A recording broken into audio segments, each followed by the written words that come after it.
আসসালামু আলাইকুম।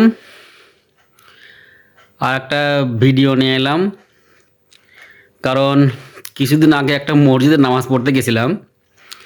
তো ওই মসজিদের হুজুর একটা আয়াতের ব্যাখ্যা করলেন, সেই ব্যাখ্যাটা আমার মনের মতো হয় নাই। এই জন্য সেই যে আয়াতের উনি কথা বলছেন সেই আয়াতটা নিয়ে আমি একটু কথা বলবো।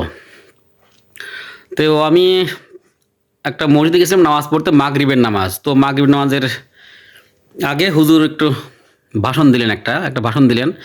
ওই ভাষণ উনি বলছিলেন, দেখেন কোরআন শরীফের একটা আয়াত আছে যে আল্লাহ পাক বলছেন যে, হে বিশ্বাসীগণ, তোমরা ইহুদি এবং নাসারাদেরকে বন্ধু হিসেবে গ্রহণ করো না। তারা তোমাদের বন্ধু নয়, বরং তারা একে অপরের বন্ধু। এবং তোমাদের মধ্য হতে যারা তাদেরকে বন্ধু হিসেবে গ্রহণ করবে তারা তাদের বলেই গণ্য হবে, মুসলিম উম্মার মধ্যে তাদের কোনো অংশ নেই। তো এই আয়াতটা উনি বললেন, উনি ব্যাখ্যা করছেন, দেখেন আমরা প্রতিদিন যে যাদের সাথে মিশতেছি, যে সমস্ত অমুসলিম ভাইদের সাথে মিশতেছি, এই সমস্ত মিশা আমাদের ঠিক নয়। আপনারা তাদের সাথে কেনা বেচা পরিহার করেন, তাদের সাথে চলাফেরা পরিহার করেন, না হলে ইসলাম থেকে আপনারা বের হয়ে যাবেন, আপনারা ইসলামের মধ্যে গণ্য হবেন না। তিনি এই কথা কিন্তু প্রায় 100 মুসলিম, একশোর বেশি হবে মুসল্লি যারা নামাজ পড়তে গেছেন, এই কথা তিনি কিন্তু বললেন ওখানে। যাই হোক, আমার অভিযোগ যে এটাই, যে উনি যে বললেন যে আপনারা অমুসলিমদের সাথে কেনাবেচা করবেন না, বাজারঘাট করবেন না, তাদের সাথে চলাফেরা করবেন না, উনি এই কথা বললেন। হুজুর মানুষ, উনি তো ইমাম মানে কি নেতা। একজন হুজুর যখন একটা কথা বলে তখন মানুষের মধ্যে একটা বিরূপ প্রতিক্রিয়ার সৃষ্টি হয়।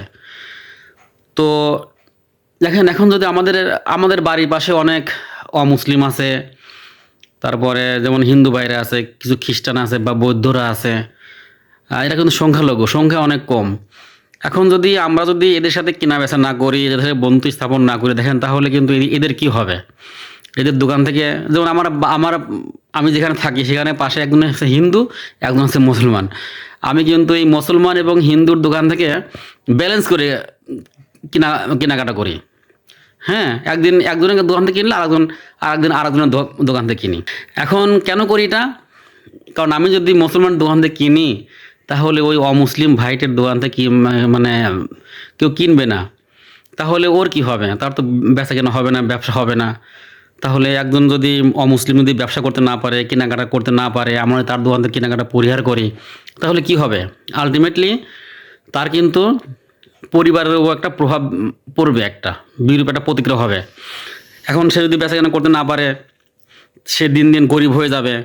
তারপর সে যদি গরিব হয়ে যায়, তার ছেলে মেয়েগুলা মনে করেন যে অভাবের তাড়নায় চুরি চুরিচামারি করবে, ডাকাতি করবে, সন্ত্রাসের পথ বেছে নেবে, মেয়েরা খারাপ পথে পা বাড়াবে। তাহলে কি এটা ঠিক যে তাদের সাথে আমরা কেনা বেচা পরিহার করি এবং তাদের সাথে যোগাযোগ এবং তাদের সাথে বন্ধুত্ব স্থাপন না করি?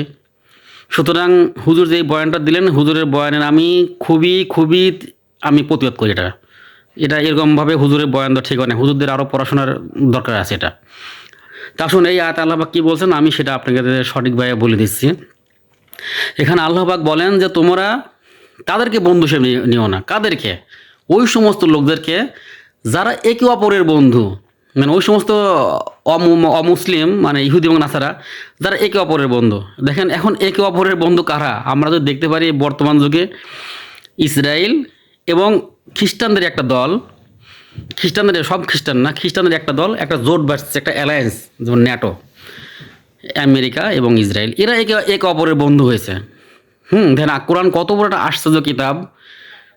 এই অ্যালায়েন্সটে যে এখন যে গঠিত হবে সেটা আল্লাহ পাক 1400 বছর আগেই বলে রাখছেন এবং আমাদের হুঁশিয়ারি করেছেন যে তোমাদের মধ্যে থেকে যারা তাদেরকে বন্ধু হিসেবে নেবে তারা কিন্তু তাদের মধ্যেই গণ্য হবে, ইসলামের মধ্যে তাদের কোনো অংশ নেই। তাহলে এখন দেখেন বর্তমান যুগে জোট বাঁধছে কারা? আমেরিকা এবং ইসরায়েল জোট বাইধে তারা কী করছে? মুসলমানদের উপর অত্যাচার করতেছে, আক্রমণ করতেছে। আর এদের সাথে বন্ধুত্ব স্থাপন করছে কেরা? সৌদি আরব, কাতার, কুয়েত, দুবাই, ওমান। আপনি জানেন ইরানকে যখন আক্রমণ করে, ইসরায়েল যখন ইরানকে আক্রমণ করে, সৌদি আরব থেকে এক জাহাজ অস্ত্র দেওয়া হয়েছে। কী সাংঘাতিক! তাহলে ভাবেন। এখন আপনাদেরকে বলতে চাই, এই আয়াত অনুযায়ী সৌদি আরব কোথায় পড়ে? এখন এটা ভাবার বিষয়। মানে আল্লাহ পাক বলছেন যে তাদের সাথে যারা বন্ধুত্ব স্থাপন করবে তারা ওদেরই অংশ হবে, ইসলামের মধ্যে তাদের কোনো অংশ নেই। এই আয়াত অনুযায়ী আমার সন্দেহ হচ্ছে যে সৌদি আরব এবং তার শাসক গোষ্ঠীগুলা আসলে ইসলামের মধ্যে আছে কি নাই আল্লাহ বাকি ভালো জানি, এটা আমি বলছেন আপনাদের উপর ছেড়ে দিলাম। সুতরাং ভুল ব্যাখ্যা আমরা করব না, হ্যাঁ, সঠিক ব্যাখ্যা করব। আল্লাহ পাক এখানে বলছেন যে তোমরা তাদেরকে বন্ধু হিসেবে নিও না যারা একে অপরের বন্ধু। আমাদের পাশে যে লোকটা আছে উনি তো অন্যর সাথে অ্যালায়েন্স তৈরি করে নাই, আমাদের সাথে যুদ্ধ করতে আসে নাই। এই জন্য আমরা কি করব, আমাদের পাশে যারা অমুসলিম আছে, যারা সংখ্যালঘু আছে ওদের সাথে ভালো ব্যবহার করব, ওদের সাথে সদ্ভাব বজায় রাখবো, যেন ওরা আমাদের ব্যবহারে যেন থাকে, খুশি থাকে। কারণ একজন অমুসলিম, আপনি সঠিক আপনি ভালো যদি মুসলিম হয়ে থাকেন তাহলে একজন অমুসলিম আপনার হাত থেকে, আপনার জিহ্বা থেকে, আপনার চোখ থেকে এবং সব কিছু থেকে সে নিরাপদ। একজন ইমানদার মুসলমান থেকে, মুসলমানের হাত, চোখ, কান, নাক, সমস্ত অঙ্গ প্রত্যঙ্গ থেকে পৃথিবীর সমস্ত সৃষ্টি নিরাপদ। তাহলে আপনি বলতে পারবেন যে আমি একজন প্রকৃত মুসলমান। কারণ আল্লাহ পাক কিন্তু একটা আয়াতে বলছেন, ইয়া আইয়ুহাল্লাযীনা আমানুত্তাকুল্লাহা হাক্কা তুকাতিহি ওয়া লা তামুতুন্না ইল্লা ওয়া আনতুম মুসলিমুন। আল্লাহ বলছেন, হে ইমানদাররা, তোমরা আল্লাহকে ভয় করো, ঠিক সেই পরিমাণ ভয় করো যেই পরিমাণ ভয় করা প্রয়োজন। আর খবরদার মুসলমান না হয়ে মৃত্যুবরণ করো না। দেখেন এখানে কিন্তু আল্লাহ কিন্তু কোনো অমুসলিমকে বলে নাই, কোনো কাফেরকে বলে নাই। ইয়া আইয়ুহাল্লাযীনা আমানু, ইমানদারদেরকে বলছে আল্লাহ, মুসলমান হওয়ার জন্য বলছে। তাহলে আমরা যে ইমানটা আনিছি না, এই ইমানটা দিয়ে মুসলমান হওয়া যাবে না। মুসলমান হতে গেলে সেই গুণ লাগবে। কোন গুণ? যেমন আমাদের চলা ফেরা, কথাবার্তা, এভরিথিং সব কিছু হইতে হবে মুসলমানদের মতো, এবং আমাদের সব কিছু হবে উপকারী, সমস্ত সৃষ্টি জগতের উপকারী। আমরা মানুষের উপকার করব, কারো ক্ষতি করব না, কারো নামে দুর্নাম করব না, কারো ধর্মের উপরে আঘাত করব না, ধর্মের জন্য জোরাজোরি করব না, এসব নাই। ইসলাম ধর্ম কাউকে জোরাজোরি করে না। সুতরাং আসুন আমরা সঠিকভাবে ব্যাখ্যা করি। আর হুজুরদেরকে বলি, প্লিজ আপনারা সমাজের যেহেতু বয়ান করে বেড়ান, ভাষণ দিয়ে বেড়ান, ভালো ভালো ব্যাখ্যা করেন এবং আরও পড়াশোনা করে তারপর সামনে বয়ান দিতে আসবেন। মানুষকে হাসাবেন না এবং সমাজের মধ্যে বিশৃঙ্খলা সৃষ্টি করবেন না। ধন্যবাদ।